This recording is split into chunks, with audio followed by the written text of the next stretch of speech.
நாம் எப்பப்பெல்லாம் தேவனுடைய சித்தத்தை செய்ய நினைக்கிறோமோ அப்ப எல்லா நாளுமே அவன் என்ன பண்ணுவான், தடை பண்ணுவதற்கு வருவான்.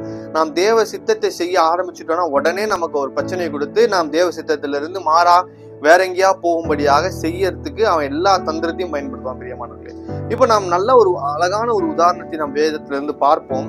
அது வேற யாரும் இல்ல, நம்முடைய யோசேப்புக்கு ஆண்டவர் ஒரு சொற்பனத்துல காட்டுவார்.